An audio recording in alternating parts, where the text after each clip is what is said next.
Olá, pessoal. Eu sou o Marlos Araújo e esse é mais um episódio do podcast do Festival Imagina. Hoje nós temos uma convidada super especial, a Renata Ishida. A Renata é gerente pedagógica de conteúdo do LIVE, um programa socioemocional do Grupo Salto Educação, e ela é psicóloga clínica, mestra em psicologia social pela PUC de São Paulo, especialista em infância e adolescência, atuou por 10 anos na saúde pública, mas foi na educação que encontrou a maior potência do seu trabalho, especialmente no que diz respeito à transformação, à possibilidade de produzir o que entende como saúde. Ela acredita que nós precisamos de menos fórmulas e mais escuta de si, do outro e do mundo, para construir com criatividade e responsabilidade caminhos diante dos desafios da vida. É isso. Bem-vinda, Renata. Muito obrigada. Estou muito contente assim, pelo convite e já animada assim, para a gente começar esse papo.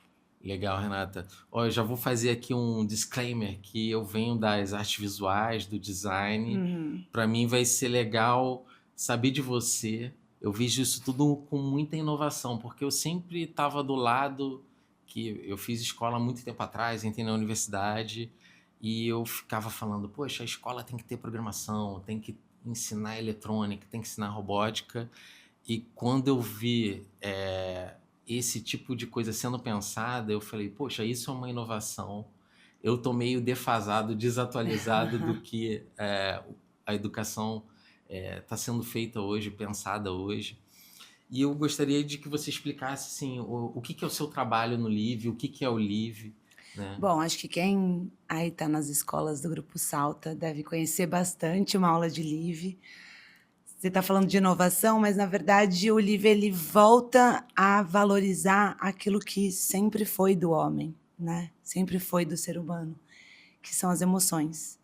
Então, a gente dá valor, espaço e tempo para que isso tudo seja visto com cuidado, seja escutado, seja reconhecido, seja trabalhado. E isso vai fazer parte de tudo na nossa vida. A gente só consegue conhecer o mundo através do que a gente sente, né? Tanto as sensações corporais quanto as sensações emocionais, mas a gente só conhece o mundo e a gente mesmo pelo que a gente sente. Então, a gente só consegue aprender também através do que a gente sente. Então, é uma inovação, mas não é, porque a gente vai valorizar aquilo que a gente sempre foi. É mais um resgate de trazer isso para o ambiente educacional, para a escola. Exato. E assim, pelo que a gente vê as notícias, os indicadores, né, que tá muito difícil ser jovem hoje. Todo mundo ali Algum plugado. dia já foi fácil ser jovem, não sei, né? Mas a gente teve uma conversa aqui com a Paula Martini e ela trouxe dados de como os jovens estão mais tristes hoje. E aí tem várias situações também que às vezes aparecem no noticiário de jornal, conflito entre os estudantes e os professores, o bullying. Como que estratégias a gente tem para pensar essa realidade em que a tecnologia está moldando as pessoas e às vezes até os pais não têm controle, né, do que os jovens estão acessando e como isso muda também o comportamento na escola? Acho que essa é a pergunta de milhões, né? Não dá para a gente colocar a tecnologia, principalmente, eu estou falando aqui deve ter família, deve ter educadores, mas também com os jovens. Não dá para eu chegar aqui e falar que a tecnologia é uma grande vilã, né? Porque é através dela também que a gente está se conectando, conhecendo o mundo, dialogando com outras pessoas. Mas a questão é, a gente está usando a tecnologia como meio ou como fim? Né? Eu tenho interesse em alguma coisa e aí eu uso a tecnologia para aprender. Então, por exemplo, eu quero entender como os planetas giram em torno do Sol. E eu vou lá na internet e procuro isso para entender, para visualizar, para ter essa imagem. Mas o que está acontecendo hoje é que a tecnologia ela é o fim em si. Eu fico scrollando vídeo após vídeo sem propósito nenhum. E isso vai tomando o tempo da minha vida. como é que eu estou preenchendo a minha vida? A vida ela vai ficando mais empobrecida, mais triste, quando ela também não tem muita direção, ela não tem muito propósito, ela não tem muito desejo.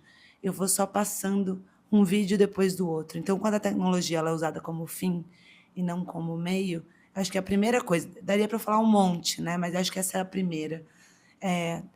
A vida é cansativa mesmo, né? E eu falo isso com todo mundo, assim. Às vezes a gente, ai, tem muita coisa para fazer, eu só quero me jogar no sofá e passar um vídeo após o outro para ver se eu me sinto um pouco melhor.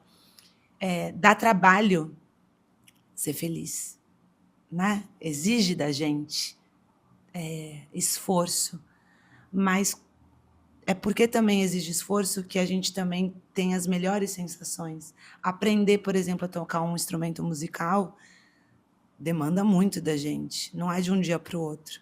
Eu falo isso porque eu toco percussão, mas meu sonho era saber tocar um instrumento melódico. E eu tinha muita pressa que as coisas acontecessem logo. Mas demanda esforço. Mas quando a gente consegue, a felicidade ela é muito mais plena do que só um videozinho engraçado que dura uma felicidade muito curtinha. Faz sentido o que eu estou falando? Faz muito sentido.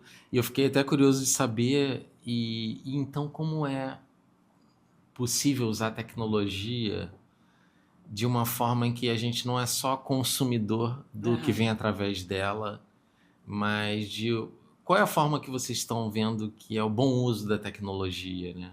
Acho que é um pouco isso que eu trouxe, assim, né? A tecnologia ser o meio, não ser o fim em si, né? Eu vou abrir o computador ou a tela do celular simplesmente porque eu estou entediado. Isso vai fazendo com que o mundo digital ele domine a sua vida e não a sua vida direcione onde eu vou ser levado. A tela, né? Acho que a gente estava também até conversando um pouquinho antes de começar esse papo, pensando na questão da criatividade, né? A inteligência artificial ela tem contato com várias criações do mundo todo. E isso é uma riqueza sem fim. É como se a gente pudesse ter todas as bibliotecas do mundo à nossa mão, né?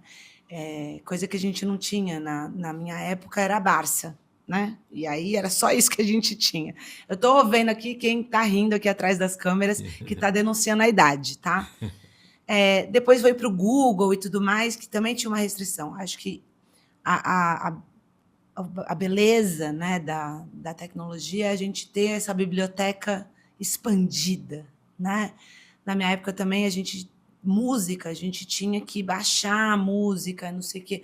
Antes tinha que escutar na rádio para esperar a rádio tocar, para gravar, né? Então demorava muito mais. A gente tem um mundo, a gente pode ter acesso. A questão da tecnologia são algumas. Muitas vezes é a tecnologia que escolhe por você, é o algoritmo que escolhe por você o que você vai ver. E isso é muito triste, porque aí você se limita a ouvir só o que, na verdade, teoricamente, você mais gosta. Mas será que é o que você mais gosta? Ou você não deu a oportunidade de experimentar e gostar de outras coisas? Uma das coisas que o Livre trabalha são as emoções, né? Uma das coisas, é a principal coisa, né? São as nossas emoções.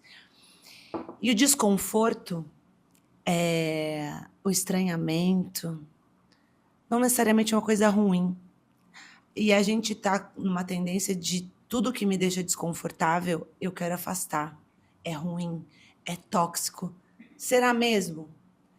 Mas a gente não dá oportunidade de olhar para aquilo com mais calma, porque na tecnologia o que a gente faz? A gente troca rapidamente. E aí o algoritmo só vai apresentar aquilo que é confortável para a gente. Então, quando a gente usa a tecnologia com mais intencionalidade, eu vou buscar algo diferente. Deixa eu ver isso aqui que eu nunca vi. A gente vai realmente expandindo as nossas possibilidades, conhecendo mais o mundo. E aí, suportar, às vezes, uma coisa que é desconfortável. Então, o Livre ajuda um pouco nessa sustentação. Uma música me fez chorar loucamente, mas eu quero ouvi-la de novo. Por que será que eu estou chorando? É só desconfortável e eu quero passar para outra para me deixar pulando alegre? Não, eu quero entender talvez o que ela esteja me dizendo, por que eu estou triste. Isso vai ajudar eu a ter mais acesso a mim mesmo. Então, usar a tecnologia para expandir, ela é ótimo. Só que muitas vezes ela acaba fazendo com que a gente só afunile. Então, tem que tomar cuidado para não ser capturado, né, nessa armadilha. Pelo fast food do que a tecnologia Exato, que oferece, aí, né? às vezes, a tecnologia, a gente usa ela só para nos anestesiar do mundo, né? Tô mal, tô triste, eu quero me anestesiar, não quero mais sentir. E a tecnologia, ela, na verdade, ela pode te mostrar mais coisas de como você pode se sentir de diversas formas diante desse mundo. O mundo tem um monte de coisa para nos apresentar. E a tecnologia, ela pode aproximar a gente do mundo. E o que muitas vezes faz é que ela afasta a gente do mundo. Poxa, Tô muito muito legal. poética, assim, falando desse jeito, tá dando para acompanhar. Eu adoro poesia. Mas é legal, Renato, que você começou a tocar na parte de criatividade. Queria saber de você como estimular a criatividade. Porque tem esse lugar, tem muito jovem também que fala assim, eu não sou uma pessoa criativa, né? Como trabalhar esse desbloqueio e o que vocês conseguem analisar o que está dando certo também do que vocês propõem nesse sentido, né? Tem algum estudo de caso ou algum exemplo bacana assim de entender como causar esse estranhamento, mas desbloquear a criatividade? Acho que assim, primeiro a gente entender o que é criatividade, né? Então, muitas vezes as pessoas acham que ser criativo é ser um gênio, né? Ter um dom e você tá na sua casa tranquilo e de repente, plum, você escreve um livro inteiro de uma vez só, né? Ou compõe uma música. Tem sim alguém, né? Tem pessoas que têm mais sensibilidade do que outras, mas normalmente não tem a ver só com uma questão, não é uma questão inata, é uma pessoa que provavelmente ela está mais atenta ao mundo, né? Criatividade tem a ver com conseguir conectar coisas que às vezes estão muito distantes, são muito diferentes, e a gente junta elas, né? A poesia tem a ver com isso. Você traz uma palavra que não tem a ver com aquele universo e você traz ela para ela explicar um sentimento, né? Então você fala que o seu coração é um oceano. O seu coração não é um oceano. Mas quando você traz duas coisas que estão distantes para o mesmo lugar, a criatividade vai começar a trabalhar. Como é que a gente trabalha, né, a criatividade? A primeira, e que eu acho que a gente estava falando de tecnologia, a tecnologia deu uma atrapalhada nisso, principalmente na questão de rede social, é não ter muito medo de errar. A gente, hoje em dia, a gente tem muito medo de errar, porque um erro pode causar um cancelamento. Só que existem dois tipos de erro, né, gente? Tem um erro que é você ser violento, você ser criminoso, e sim, você precisa ter consequências. E tem um erro que é o erro da experimentação, né? Gente, os maiores erros, né, as coisas mais gostosas do mundo, muitas vezes elas foram criadas a partir do erro. O brownie é um bolo que deu errado, né? E se a gente não tivesse errado, a gente nunca iria falar, nossa, que delícia isso aqui, né? Então a gente se permitiu errar. Só que quantas vezes a gente está mais interessado em performar, e aí eu quero perguntar para vocês, quantas vezes a gente está mais preocupado no que os outros vão achar do que na nossa própria experiência de criar alguma coisa? Mas eu vou dar uma dica para todo mundo, tá? As pessoas mais interessantes são as pessoas mais interessadas. Uma pessoa que só sabe falar de si é uma pessoa chata pra dedéu. Ela não tem nada mais para falar.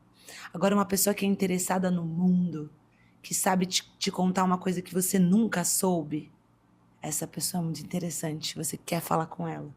Então, a criatividade começa no nosso interesse pelo mundo. E como é que a gente pode se debruçar nesse mundo? É ver esse mundo de diversos lados. Então, o que também a tecnologia pode nos ajudar ou nos atrapalhar. Porque o que acontece? A gente vai scrollando e a gente vai mudando de assunto. O que a gente pode fazer é pegar o mesmo assunto e se aprofundar nele. ver diversos lados dele, né? Então, isso ajuda na criatividade. Acho que outra coisa da criatividade é esse repertório que eu falei, né? Juntar coisas muito diferentes. Ter interesse sobre coisas diversas, né? O algoritmo às vezes pode nos prejudicar nisso. Vai experimentar coisas, vai descobrir coisas, ler, ouvir coisas de mundos diferentes, faz com que a gente tenha um repertório ampliado. Outra coisa que ajuda na criatividade é a gente ter um pouco de tempo. E eu sei que hoje em dia tempo é uma coisa difícil de ter, né? A gente tem muitas demandas, muitas tarefas, mas o tempo é importante para a gente decantar um pouco as coisas e poder fazer as conexões. O Steve Jobs, para quem não sabe, né? Ele é o CEO da Apple. Ele tinha longas caminhadas, né? Porque é nesse momento que as conexões iam sendo feitas, ia dando tempo para as coisas começarem a fazer. A gente tem, às vezes, uma urgência de responder logo, né? Então, a gente acorda, todo mundo já fez o morango do amor, eu tenho que fazer o morango do amor. Gente, se a gente esperasse um pouquinho, a gente podia entregar uma coisa um pouquinho mais criativa do que fazer de novo o mesmo morango do amor que todo mundo já fez, né? Espera, que uma ideia vai vir. Você não precisa responder a todas as coisas imediatamente. E eu acho que um outro ponto que ajuda muito na criatividade, e o que o Live trabalha muito, é a gente não ser só espectador das coisas, é a gente experimentar, é a gente usar o nosso corpo. A nossa criatividade, quando a gente se limita a ser só um observador, ela também fica muito restrita. Nosso cérebro se expande quando a gente experimenta com o corpo inteiro, porque a gente faz outras conexões. Então, quem fundou o Airbnb, os fundadores, surgiu de uma experiência deles, de todo mundo dormir na mesma casa, botando vários colchões, porque não tinha onde dormir. Então, é pela experiência corporal, experiência de vida, que as ideias também vão surgindo. A gente olhar com atenção a experiência que a gente tem é fundamental. E, por último, a gente conversar com pessoas diferentes da gente. Converse, se interesse por pessoas que, às vezes, não têm a mesma opinião. E, às vezes, a gente fica muito querendo defender a nossa ideia, mas pensa que a ideia do outro pode revelar algo que a gente nunca tinha pensado. Então, são algumas dicas aqui. Pô, muito legal, Renata. E aí eu fiquei curioso também, né? Porque, assim, quando você pensa no mercado de trabalho, hoje se discute muito os hard skills, né? Você saber o seu trabalho em si, o que tem que ser, e o soft skill. Uhum. E aí como que isso conecta também com jovens que ainda estão almejando, assim, entrar no mercado de trabalho ou entrar na universidade, e a importância de se trabalhar as emoções, esses soft skills, porque o mercado está pedindo isso também, né? Essas habilidades comunicacionais, de relações entre as pessoas, né? Bom, para quem não sabe, soft skills tem a ver com essas habilidades socioemocionais, né? Criatividade, saber trabalhar em equipe, ter empatia, né? Ter autoconhecimento. Isso vai ser importante para a vida toda, né? Não só para o mercado de trabalho. Vai ser importante para a gente aprender melhor. Eu falo muito sobre isso quando trabalho com os alunos e eles falam: mas eu preciso saber fazer uma boa redação. Uma boa redação depende de como a gente tem um pensamento crítico diante de uma informação que chega até a gente. E saber fazer essa conexão diferente e mostrar de uma maneira diferente num texto, por exemplo, né? Então, acho que o desempenho na universidade também vai depender de como a gente interage um com os outros, né? Acho que a nossa experiência com o mundo, ela tem muito a ver com essas habilidades. Eu acho que a gente fica muito preocupado com o nosso futuro, e com razão, né? Mas ele só vai ser construído com um bom presente. E como é que você está vivendo esse presente? Né? Às vezes a gente fica tão preocupado com esse futuro que a gente fica preocupado de novo só com a nossa performance, e a gente está, antes de entregar o que a gente gostaria, a gente está entregando o que a gente acha que o outro gostaria que a gente fizesse. Olha um pouco para si, né? E olha um pouco para o mundo, né? O mundo, ele é muito interessante. Quando a gente se apaixona pelo mundo, tem curiosidade por ele, acho que esse é um outro ponto que eu não falei, né? Ser curioso torna a gente criativo. Ser curioso torna a gente empático, porque a gente deixa de pré-julgar, né? A gente tem interesse pelo que o outro tem a dizer antes de fazer um julgamento. Então, ser curioso pelo mundo provavelmente vai te tornar uma pessoa melhor, mas também um profissional melhor, né? Porque você não vai entregar só o que esperam de você, você vai entregar além disso, porque você provavelmente vai olhar para pontos que as pessoas nem imaginavam que você olharia, né? Então, a curiosidade pelo mundo, acho que esse é o convite que eu tenho, assim, da gente voltar a se encantar pelo mundo, que é difícil, o mundo tá com um monte de coisa complicada, mas o mundo também tá cheio de coisas super interessantes. Poxa, legal. Renata, aí eu fico pensando assim, você lida com educadores o tempo todo, Aham. e aqui a gente está falando também para educadores. Como que, pensando agora neles, que estratégias, ferramentas, ou eles também precisam estudar, ser criativos, se atualizar para poder também dar essa força de estimular a curiosidade, a criatividade dos alunos, né? Sim. O que você falaria para esses educadores, né, da busca deles para poder transformar ou começar a trazer isso para as aulas? Porque eu vejo que a escola sempre foi muito conteudista, Uhum. né? Mas a gente precisa lidar hoje com atualizar isso para o mundo de hoje, né? E trazer um algo mais, né? Como é que você vê isso? Bom, o que eu diria para os educadores, primeiro, força. Porque é uma categoria profissional que é muito desvalorizada. Meu pai, ele... eu vou me emocionar. Eu perdi meu pai faz pouco tempo, foi no Natal, mas ele é filho de japonês, né? E ele sempre fala... E meu pai era professor também. E meu pai sempre falava uma coisa bonita da cultura japonesa, que é a seguinte: a única categoria profissional no Japão diante da qual o imperador nunca se abaixava era o professor. Todo mundo...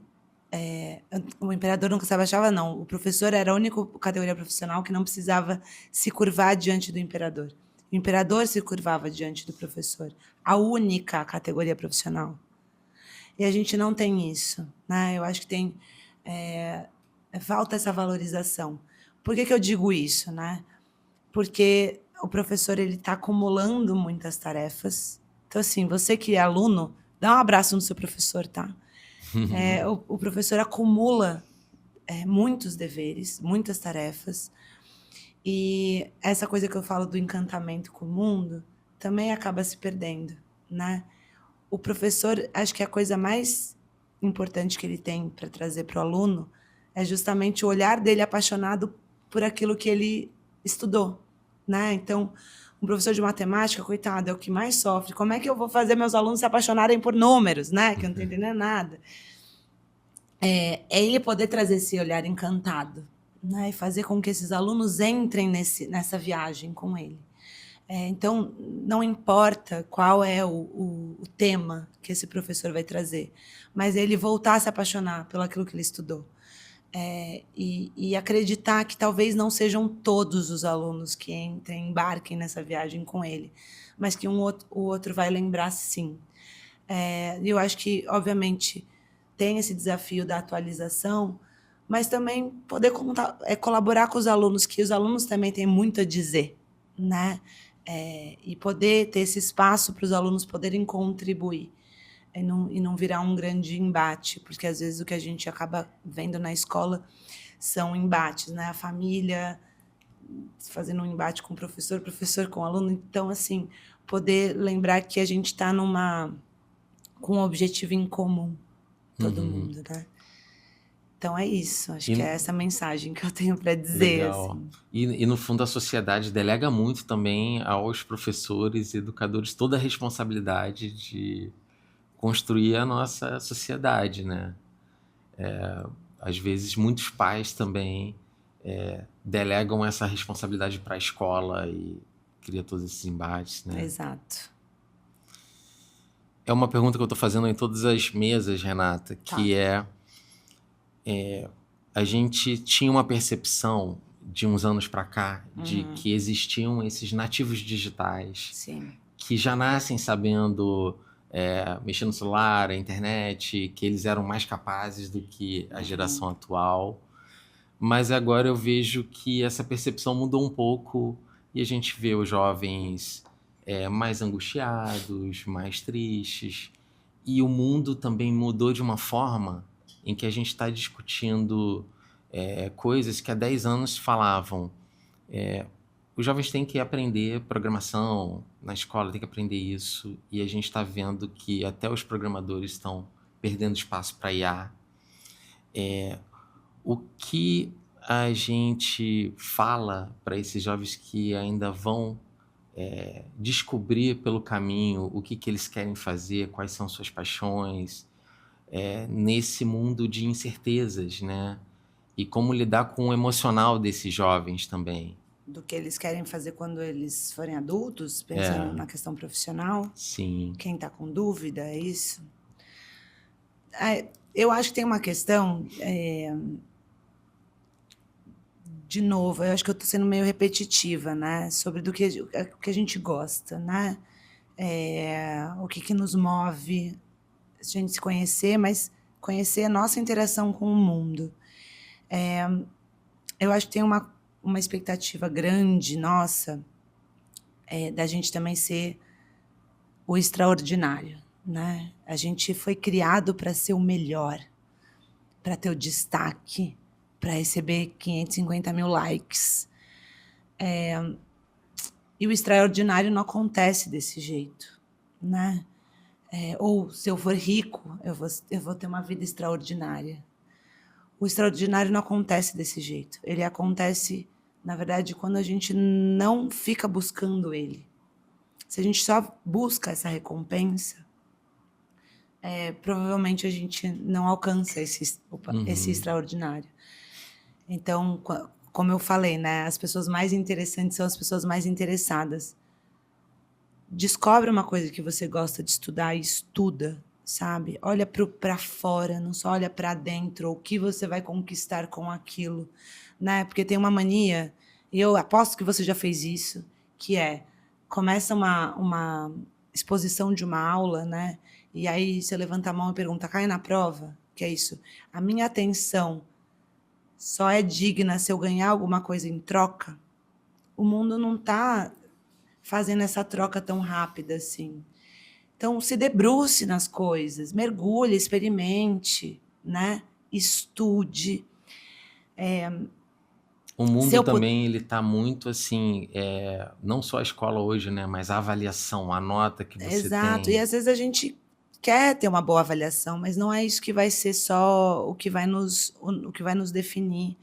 Se eu pudesse olhar para mim mais nova e pudesse falar comigo, é que eu queria não ter pressa, não ter pressa das coisas. Talvez você não ganhe o melhor salário logo no começo, né? O melhor estágio. Se eu tivesse persistido, que eu falei do instrumento musical, porque eu realmente não vou pegar um instrumento musical e sair tocando, né? Se eu tivesse persistido, talvez eu hoje tocasse o que eu gostaria de tocar. Então, alguns processos, eles vão exigir mais esforço. É chato, é doloroso, é sofrido, mas vale a pena no final. Então, assim, às vezes essa pressa nossa de já mal começou um negócio, já querer ser o melhor naquilo, já querer ter o melhor desempenho. Criei meu canal no YouTube, eu já quero ter 500 mil seguidores. Você não vai ser, e tudo bem. Aproveita o caminho e vai se tornando uma pessoa cada vez mais interessante, melhor. Eu sou formada em psicologia, trabalhei 10 anos na saúde pública. E depois de 10 anos eu fui mudar de carreira. Eu fui trabalhar com educação. E aí tem a ver com a criatividade, porque eu percebi que saúde não tinha a ver só com trabalhar com doença, porque eu não aguentava mais trabalhar com doença. Saúde tem a ver com para mim tem a ver com educação, que é transformação, é potência, é mudança de vida, é olhar para o futuro. Para mim isso é saúde. E eu fui trabalhar com educação, então assim, a vida vai te dar tempo para você também jogar com tudo isso, assim. Então, aproveite, veja o que faz sentido para você, o que vai alimentando a tua alma e não só o quantos louros você vai receber, sabe? A vida depois vai ser medida por aí, né? E não quantos likes você receber quando você faz alguma coisa na vida.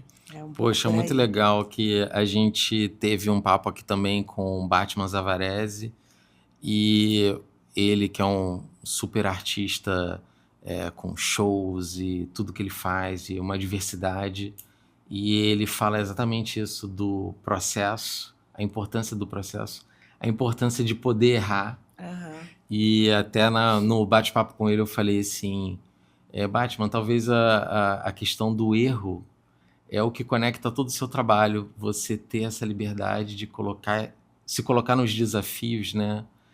E então vocês podem aproveitar aí esse bate-papo também que a gente teve com o Batman, que eu acho que se conecta muito com o que você falou. E o lance do erro, assim, ou que que a gente aprenda com ele, né? Que normalmente a gente fica tão constrangido de errar, com medo dessa avaliação do outro, que eu tenho que ser sempre o bom, sempre o melhor, que eu fico ou justificando o erro ou disfarçando o erro. Então, poder reconhecer ele para aprender com ele, ou que ele às vezes pode me levar a um lugar mais legal, ou para eu realmente aprender qual que é o caminho que eu deveria seguir. Então, olhar com honestidade, sabe? Não ter medo de ser vulnerável. Eu acho que é difícil, às vezes, a gente mostrar a nossa fragilidade para o outro. Mas é aí que moram as coisas mais interessantes também, mais sensíveis, mais bonitas. Então, também se cerque de pessoas que você confia, né? Para que você também possa exercitar essa possibilidade de se mostrar mais vulnerável. É aí que a gente torna os laços mais seguros. Quando a gente só cria intimidade quando a gente pode ser um pouco mais verdadeiro um com o outro e verdadeiro com a gente mesmo. É isso. Que legal, Renata. A gente está encaminhando aqui para o nosso final. Perfeito. Você tem alguma consideração final assim sobre você se permitir experimentar mais, né? Seja você um jovem, um estudante ou um educador, tem algum dever de casa que a gente pode fazer para estimular a nossa criatividade e abraçar esses erros e se desafiar e ao mesmo tempo se tornar mais feliz, uma pessoa mais motivada? Essa coisa de experimentar, gente, eu fiquei pensando nisso, dessa coisa da performance, né? Gente, não se leve tanto a sério, né? A gente não é tão importante assim, sabe? Ninguém vai lembrar. Quanto tempo a gente gasta tentando responder mentalmente um elogio e tempo a gente gasta tentando responder uma crítica, né? A gente passa o banho inteiro assim, deveria ter respondido aquilo, né? No hate, não sei o quê. Não se leve tanto a sério nesse sentido. Eu não quero ser leviana, tá? A gente é muito responsável pelas coisas que a gente faz, sim. E as coisas que a gente faz têm consequências. Mas tem outras coisas que não deveriam ser, né? Que elas vão... E aí a gente se priva de se divertir também, né? De ver o mundo. Então vai ter o festival... Já pode falar no festival? Claro, né? Vai ter o claro. festival, vai ter várias coisas para experimentar. Então, experimente, se divirta também. Encontre o outro para se divirta com você mesmo, né? Então, a gente não se levar tão a sério que tudo que eu faço tem que ser o melhor para arrecadar louros. A gente tem que fazer o melhor para o mundo ser melhor, não para a gente ser melhor que o outro. Eu acho que essa é uma lógica importante. Então, se divirta, né? E pode estar na tela, mas também vá brincar, sabe? Usar o corpo para conhecer o mundo, porque isso é um presente, né? A nossa vida é um presente também. Que legal, Renata. Muito obrigado. Obrigada a você. Obrigado pelas palavras, pelo convite que a Renata já começou aqui. Venham participar do Festival Imagina, assistir aos podcasts e venha também lá para o dia 30 de maio, no Parque Madureira. Vai ser um evento que vai conectar arte, cultura, educação, esporte. Eu acho que essas palavras da Renata, né, de vamos explorar as possibilidades, encontrar as nossas paixões, se permitir. Eu acho que esse é o segredo da gente ter uma vida mais bacana, uma carreira mais bacana, uma trajetória de vida legal e com um coletivo, né, Renata? Fazer minha publi também, a gente também tem o nosso podcast do Live, que é o Sinto Que Lá Vem História, e a gente também conversa muito sobre esses temas que a gente trouxe aqui hoje, e agradecer demais o convite, e espero que tenha feito sentido para vocês e tenha tocado em algum ponto aí que talvez estivesse adormecido. Obrigado, Renata. Um agradecimento também ao Grupo Salto Educação, e a gente se vê aqui no Festival Imagina, festivalimagina.com.br. Fiquem ligados aí na programação e coloquem aí na agenda dia 30 de maio.